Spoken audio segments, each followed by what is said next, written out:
Եթե այս պահին դուք սուրճի մեջ ավելացնում եք 3 թեյի գթալ շաքարավազ, մենք գնալու ենք այն ուղղությամբ, որ վաղը փորձեք 2.5 թեյի գթալ ավելացնել։ Մի քանի ամիս փորձեք այսպես, քիմքը սովորի դրան, հետո դարձնենք 2 թեյի գթալ եւ այսպես քչացնենք։ Եվ միգուցե եթե դուք մի տարի հետո 1 թեյի գթալ շաքար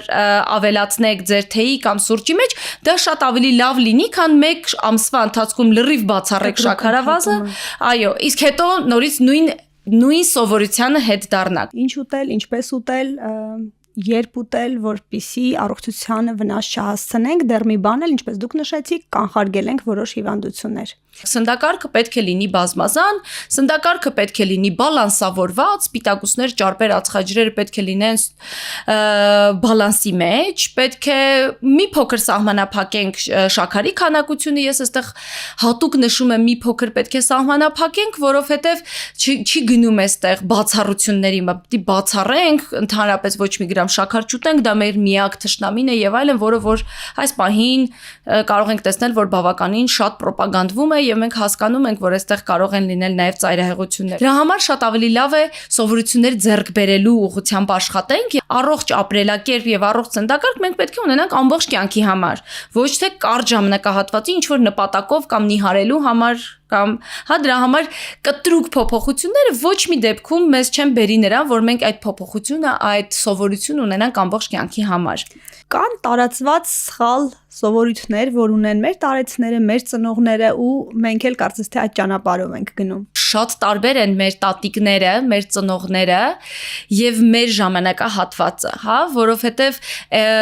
մենք մեր տատիկները տեսել են սով, իսկ տեսել են կրճատված սննդակարգ, կարող են տեսած լինել հացը ինչ որ կտրոնով առնելու, հատուկ քանակությամբ առնելու եւ այս ամեն ինչի ֆոնին նրանք կուտակում էին եւ պահում էին սնունդը, պահում էին վատ ժամանակների համար եւ ինչքան հնարավոր է կալորիական էին սնվում, մանավանդ օրինակ դաշտի աշխատող մարդիկ, գյուղատնտեսական ոլորտի մարդիկ, այսինքն իմ տատիկը մտածում էր, որ ճաշի մեջ պետքա լինի մեծ քանակությամբ ճարպ, որովհետեւ գիտեր, որ մարդը երբ որ տնից դուրս է գալիս, գնալու է երկար ճանապարհ, ծանր ֆիզիկական աշխատանք է անելու եւ դրա համար պետք էր էներգիա եւ ինքը չէր կարողանում պատկերացնել, որ ես տնից դուրս գալուց գնում եմ եւ նստում եմ, ոչ թե ծանր ֆիզիկական աշխատանք եմ կատարում եւ ինքը ուզում էր ինձ կերակրեր հենց այն տարբերակով, ոնց որ ես պիտի գնայի դաշտում աշխատեի, ծանր ֆիզիկական գործ անեի, ես միշտ ասում եմ, ես չեմ գնալու, այդ ծանր գործ անեմ, ես գնում եմ նստեմ, իսկ այդ նստելու համար ինձ այդքան էներգիա պետք չի, դա ավել է իմ համար, միևնույնն է չեն կարողանում դա հարմարեցնել, դրա համար օրինակ շատ դժվար կարող է լինել, մեր տարեցները կարող են ճաշը պատրաստել հենց այդ սովորություններով, կամ մինչև հիմա ձու են, չէ, ապուրների մեջ, այո, ձու կարող են ավելացնել ապուրի մեջ, յուղը կարող են շատ դնել, ալյուր լցնել ապուրի մեջ, որ խիտ լինի, որ կալորիականությունը շատ լինի, դրա համար մենք հասկանում ենք, որ այդ կամ օրինակ կարտոֆիլը առնում են 20-30 կիլոգրամով ձմռվա համար, այնինչ մենք ցանկացած ժամի, ցանկացած եղանակի կարող ենք այդ ամենը ձեռք բերել 2 հատով, 5 հատով, չգիտեմ 1 կիլոգրամով պետք չի առնել եւ կուտակել։ Մենք պետք է հասկանանք, ըմբռնումով մոտենանք, որ այն ժամանակներ ուրիշ էր եւ դա բնականաբար վարքի վրա մեծ ազդեցություն է թողնում, երբ որ մարդը սով է տեսնում։ Երբ մարդ սով է տեսնում, իր համար սնունդը շատ ավելի մեծ նշանակություն ունի, շատ ավելի կարճած կարող ենք լինել մենք այդ սննդամթերքներին, պահեստավորման առումով, ավելի շատ կալորիա ստանալու առումով, այս ժամանակ ուտել չթողնել, անգամ եթե դու սոված չես ուտել, որտեվ կարող է էլ չլինի այդ վարքաբանական փոփոխությունը, մենք կարող ենք տեսնել այն մարդկանց շրջանում, ովքեր որ սննդի սահմանափակում են տեսել, մենք դա պետք է հասկանանք եւ մեր հենց մեծասակ ծնողների, տատիկների, պապիկների վարքագիծը սննդի առումով հենց դրանով է պայմանավորված ավելի մեծ ժամանակահատված եւ այդ մասին ես ելի եմ խոսել հենց մեր տոնական օրերին կամ նոր տարվա սեղան այդքան ճոխ պատրաստելը ելի դրա նշան է, որովհետեւ չի եղել սնունդ, մարդիկ կուտակել են այդ ժամանակահատվածի համար, հետո մեկը մյուսին փորձել է ցույց տալ, այսինքն դա ամեն դեպքում ավելի չլինելու, ավելի տխուր բանի մասին է խոսում, այո, այդ ցավալի այդ ամենը փոխանցվում է նույն պահեստավորելը, թեկուզ ափսեի մեջ թողելը երեխաների մանկապարտեզներում փոխանցվում է։ Ինչը որ մեզ ասել են, որ չի կարելի ափսեի մեջ թողնել, ես շատ հաճախ հանձնարարություն եմ տալիս իմ պացիենտներին, ասում եմ այսօր հանձնարարություն եմ տալիս, ձեզ կարելի է ափսեի մեջ թողնել։ Ամեն անգամ ուտելուց բարձրաձայն կարող եք ասել, որտեվ մեզ այնքան են ասել, չի կարելի է ափսեի մեջ թողնել, դու պիտի մինչև վերջ ուտես, դու պիտի հացով ուտես։ Այդ ամեն ինչը եթե նկատեք, դրանք բոլորը այդ սնունդ ինչի ենք հաց ավելացնում, որտեվ դա էներգիա է։ Ինչի ենք շաքարաջուր երեխաներին տալիս առավոտյան, մեղրաջուր տալիս, որովհետև այլ սնունդ չկար, կալորիա էր պետք։ Հիմա ցանկացած փոքրիկ բատոնչիկ այդ բոլոր կալորիաների տեղը լրացնում է եւ կարիք չկա երեխաներին շաքարաջուր ավելացնելու։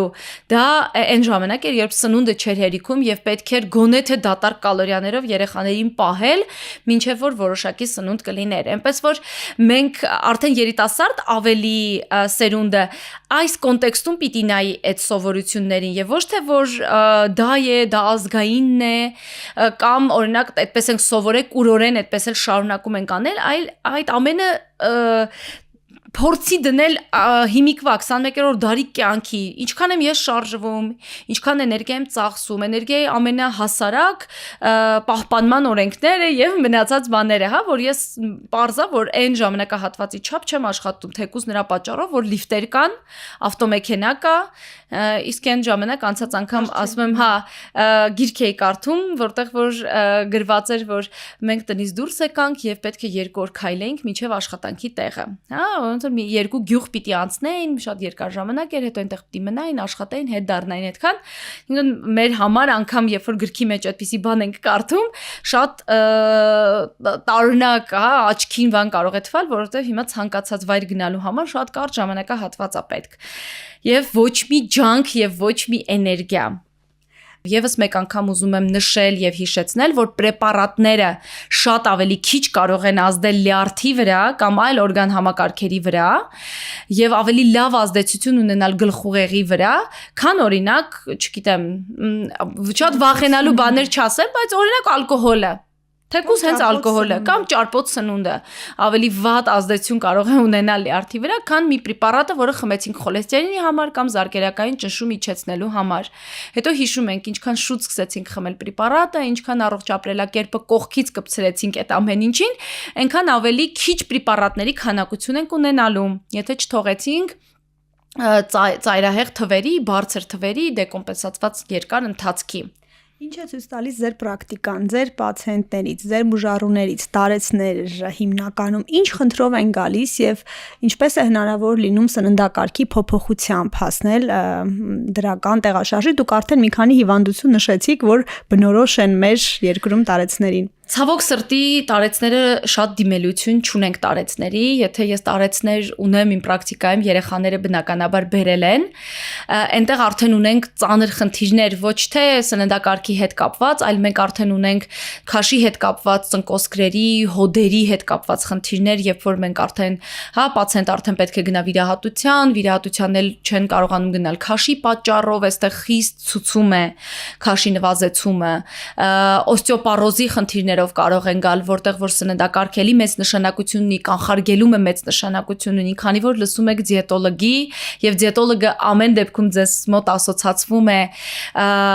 նիհարելու հետ, ուզում եմ նշել, որ բազմաթիվ դիետաները եւ շատ նիհարելը բերում է օստեոպորոզի ռիսկի ավելացման։ Իսկ մենք 40-ից հետո կանանց շրջանում օստեոպորոզը բավականին մեծ տարածվածություն ունի